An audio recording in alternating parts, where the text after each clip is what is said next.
के बड़े कवियों ने कहा, कवि सत्ता का स्थायी विपक्ष होता है। इस देश में देखो, जवान और किसान दो ही लोग ऐसे हैं जिनकी वजह से हिंदुस्तान खड़ा है। ये बीच में से जिसको उठ के अभी जाना है, मैं हाथ जोड़ के निवेदन करता हूं, अभी कविता के बीच में पहले चले जाओ। कविता के बीच में एक व्यक्ति भी उठेगा तो मुझे लगेगा मेरी कविता देश के सबसे बड़े मंच पर अपमानित हो गई। इसलिए मैं निवेदन करता हूं, एक व्यक्ति भी ना उठे, जहां है वहीं बैठे। एक टिप्पणी हुई मंच से और एक जगह कोई किसी ने कह दिया हम वंदे मातरम नहीं बोलेंगे, तो यार इस देश के 20 करोड़ मुसलमान हैं, वो क्या 20 करोड़ मुसलमानों का एक आदमी ठेकेदार हो गया क्या? बहुत अच्छे, ये बैठे हमारे स्नेही जी, ये हिंदुस्तानी परंपरा है। किसान, मैं बताता हूं वंदे मातरम क्या है। अगर सही बात कह दूं, दिल से कह रहा हूं, दिल से सुनना। जेठ की दोपहरी में अपने खून को पसीना बना के अपने माथे से बहाता है और खेतों की क्यारियों में लिख देता है अपने पसीने से वंदे मातरम, और जब वो फसल उगती है तो वो किसान कभी नहीं पूछता कि ये हिंदू खाएगा या मुसलमान खाएगा। ये बड़ी बात है भाई, ये है वंदे मातरम। मैं गीत सुनाता हूं किसानों की वेदना का, किसानों की पीड़ा का।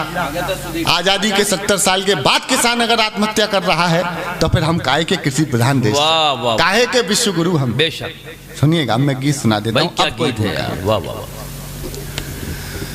जो देता है खुशहाली, जिसके दम से हरियाली, आज वही बर्बाद खड़ा है, देखो उसकी बदहाली। बहुत बुरी हालत है ईश्वर धरती के भगवान की, टूटी माला जैसे बिखरी किस्मत आज किसान।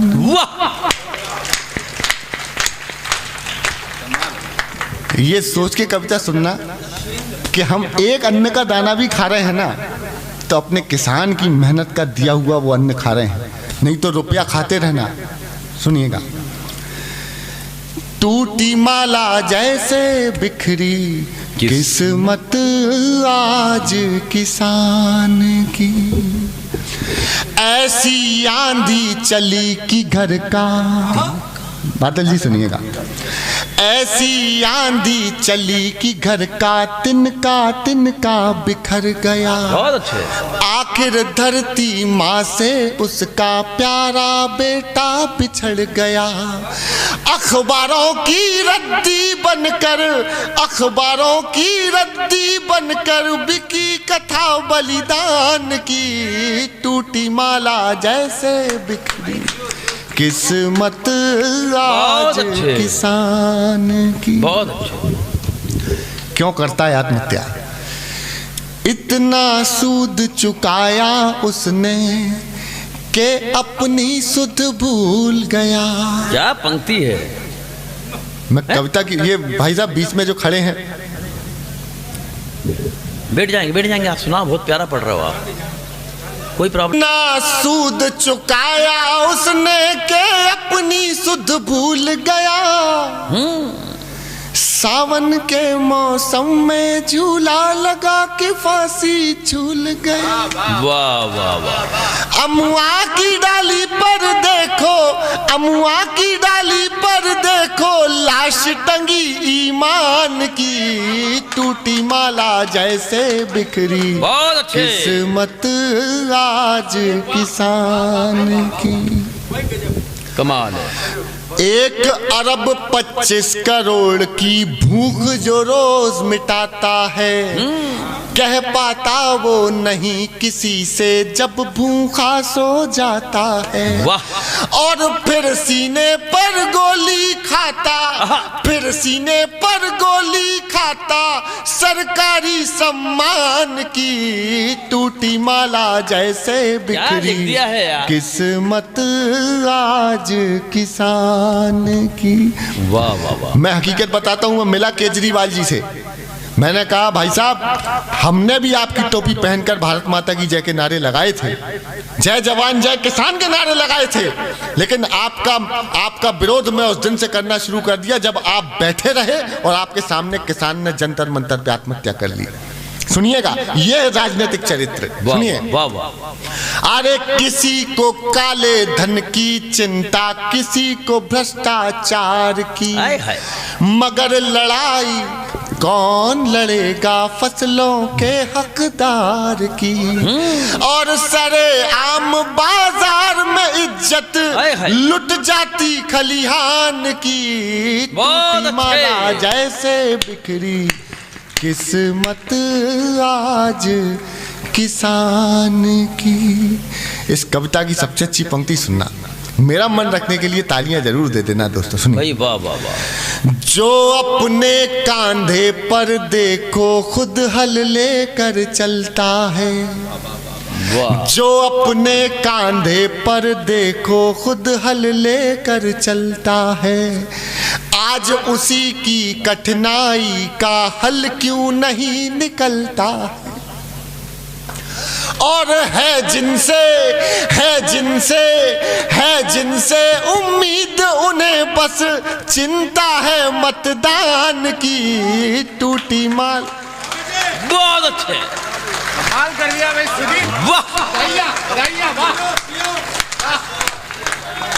अमर गीत हो गया, अमर हो गया। ये बंद फिर से पढ़ना यार, फिर से पढ़ दे भाई नीचे। जो अपने कांधे, मैं धन्य हो गया था। मैं बहुत बहुत धन्यवाद देता हूं आदरणीय भाई साहब। मैं बाबूजी बहुत बहुत प्रणाम करता हूं। ये परंपरा चालू रखना। इस परंपरा में जब कभी भी आओगे, मैं दिल से बोल रहा हूं, मैं बिना पैसे के आऊंगा। जब जितनी बार बुलाएंगे, कभी पैसे नहीं मांगूंगा, कभी नहीं मांगूंगा। बस ये मंच कायम रखिए। हमारी छोटी बहन ने क्या उद्बोधन दिया है, ऐसा लग रहा था माँ शारदे स्वयं बीणा बजा रही हूँ। इतना पवित्र भाव से हमारी बहन ने यहाँ उद्बोधन दिया था। इस बेटी के लिए तालियां दोनों हाथ उठा करके बजा दीजिए। ये बेटी बचाओ, ये है बेटी बचाओ अभियान। सुनिए। जो अपने कांधे पर देखो खुद हल लेकर चलता है, आज उसी की कठिनाई का हल क्यों नहीं निकलता है। और है जिनसे उम्मीद, उन्हें बस चिंता है मतदान की। टूटी माला जैसे बिखरी किस्मत आज किसान। दोबारा पढ़वाया था आपने तो उनको दोबारा उतनी ही ताली मिलना थी यार। ये हालांकि तालियां किसी कविता का कोई पैमाना नहीं होता। मैं दो पंक्तियां हमारी माताएं बहनें बैठी आपके चरणों में रखता हूं। बहुत अच्छे। इस गीत की प्राण पंक्तियां प्राण बंद निवेदित करता हूं। दोनों मन से सुन लेना, बहुत मन से सुन रहे हो, बहुत मन से सुनना। सुनिए। टूटी माला जैसे बिखरी किस्मत आज किसान की, देख कलेजा फट जाता है, आंखों से आंसू बहते। ऐसा ना हो कलम रो पड़े सच्चाई कहते। क्या बात है।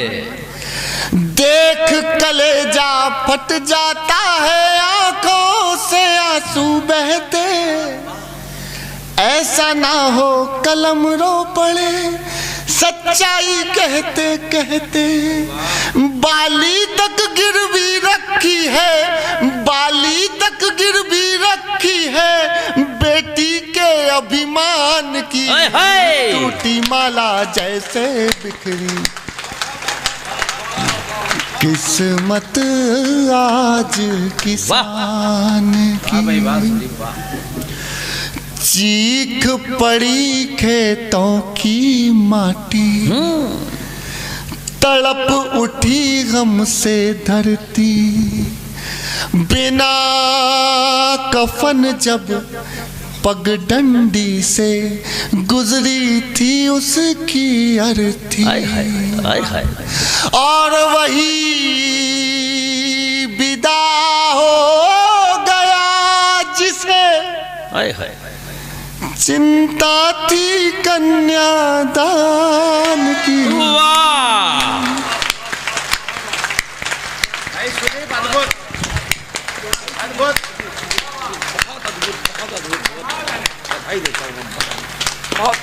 बहुत अच्छे। फिर से बंद पढ़ना है। मैं आदेश का पालन करता हूँ। चीख पड़ी खेतों की माटी, आए हाय तड़प उठी गम से धरती, बिना कफन जब पगडंडी से गुजरी थी उसकी अर्थी, और वही विदा हो गया जिसे चिंता थी कन्यादान की, टूटी माला जैसे बिखरी किस्मत आज किसान। बहुत बहुत धन्यवाद। ये गीत सुना है, मैं चाहता हूँ एक जो जा रहे हैं वो मेरे को समझ में नहीं आया, आए क्यों थे? मैं हकीकत मैंने भाव में आकर गया, मैं हर मंच पे इतने भाव में नहीं आता। ये मैं निर्मल जी से आपको मैंने वायदा किया है, जब भी कभी बुलाएंगे बिना पैसे के बिना पारिश्रमिक के आऊँगा हर बार। बढ़िया बात, ये सही बोल रहा हूँ, और जब बुलाएंगे तब आऊँगा। एक गीत सुनिएगा, मेरे जीवन का सर्वश्रेष्ठ गीत। शहीद हेमराज की माँ ABP न्यूज़ चैनल के स्टूडियो में बैठी हुई थी ऐसे सामने, मुझे कविता सुनाने के लिए डॉक्टर कुमार विश्वास जी ने बुलाया। मैंने कविता पढ़ी, जब तक मुझे नहीं पता था कि सामने मेरे शहीद हेमराज जी की माँ बैठी हैं और मेरे गीत की मुख्य पात्र वो थी। अचानक जब वो पंक्तियाँ आई, जब माँ का नाम आता है, सामने से उसकी माँ शहीद हेमराज जी की माँ उठ के खड़ी हुई। मैं हकीकत बता रहा हूँ, मेरे जीवन में उससे बड़ा कोई अवसर नहीं हो सकता इस कवि सम्मेलन के मंच पे आने के बाद, और जब तक मैं जीवित हूँ मैं उतना थ्रिल्ड कभी नहीं हुआ। मैं रोमांचित हो गया अचानक। वाह वाह। ऐसा लगा कि कोई देवी अवतार लेकर के मेरे सामने आ। बहुत अच्छे। गीत की भूमिका इतनी है कि देश के तमाम ज्ञात अज्ञात नाम अनाम शहीदों के नाम एक पाती देता हूँ। एक बहुत बड़ा मंच था दिल्ली में, बहुत बड़े राष्ट्रवादी लोगों का मंच था। सुनना, बहुत राष्ट्रवादी लोगों का मंच था दद्दू। बहुत अच्छे। उस मंच पर शहीदों का सम्मान हो रहा था, शहीदों के परिवार वालों का सम्मान हो रहा था, और उस माइक से कई बार एक शब्द विशेष लिया गया, यहाँ शहीदों की विधवाएं बैठी हैं, यहाँ शहीदों की विधवाएं बैठी हैं, यहाँ शहीदों की विधवाएं बैठी हैं। अचानक मेरे मन में आया कि जिसने अपना सुहाग मातृभूमि पर निछावर कर दिया हो, जिसके पति ने एक एक बूंद आखिरी खून की अपनी मातृभूमि को अर्पित कर दी हो, और उस नारी शक्ति ने, उस सबला ने, उस भारत माँ की बेटी ने उस रक्त में अपने माथे का सिंदूर और माथे की बिंदी भी घोल करके माता के चरणों में चढ़ा दी हो, वो अमर सुहागन विधवा कैसे हो सकती है? वाह, बढ़िया बात है। ये अमर सुहागने हैं। हमने क्या दिया है उनको? हम जातियों के नाम पे लड़ रहे हैं, हम आरक्षण के नाम पे लड़ रहे हैं, हम धर्म के नाम पे लड़ रहे हैं। हम क्या कर, हमने तिरंगे के रंग बांट लिए। सुनिएगा, वंदे मातरम तक, जनगण मन तक लोगों के आज ये आ गया कि हम गाएंगे, हम नहीं गाएंगे। 70 सालों में ये हालत कर दी हमने। मैं देश के तमाम उन ज्ञात अज्ञात शहीदों के नाम देश के सबसे बड़े मंच पर खड़े होकर के गीत सकता हूँ आपके अदालत में। आप निर्णय लीजिएगा मेरी भावनाएं कितनी सही हैं। सुनिएगा, बहुत अच्छे। एक बार तालियां बजा दीजिए जरा पीछे तक। सुनिए, अब नहीं बोलूंगा पीछे। जिन्होंने हंस कर दे दी जान। ये माइक वाले भैया, मैं आपको ना अलग से अपना आधा लिफाफा दूंगा आज। सही, बहुत अच्छा माइक है, बहुत अच्छा माइक है। हाँ, मैं दूंगा। नहीं, आज ही देना, क्योंकि अगली बार तो लोगे नहीं तो ये के भी नहीं पाओगे। मैंने अगले बार ही कहा था, आज ही दे देना इनको। चलिए एक बार ताली बजाइए, बहुत शानदार गीत है। आपकी अगर आंख से आंसू ये गीत छलका दे तो मानना कि ये गीत है, वो गीत है, ये कमाल का गीत है। पत्थर भी जिनके हौसलों को तोड़ ना पाए, हाय हाय, वो मौत को भी देख के मुंह मोड़ ना पाए, वो खून की हर बूंद वतन पर लुटा गए, हम एक मैच देखना भी छोड़ ना पाए। वाह।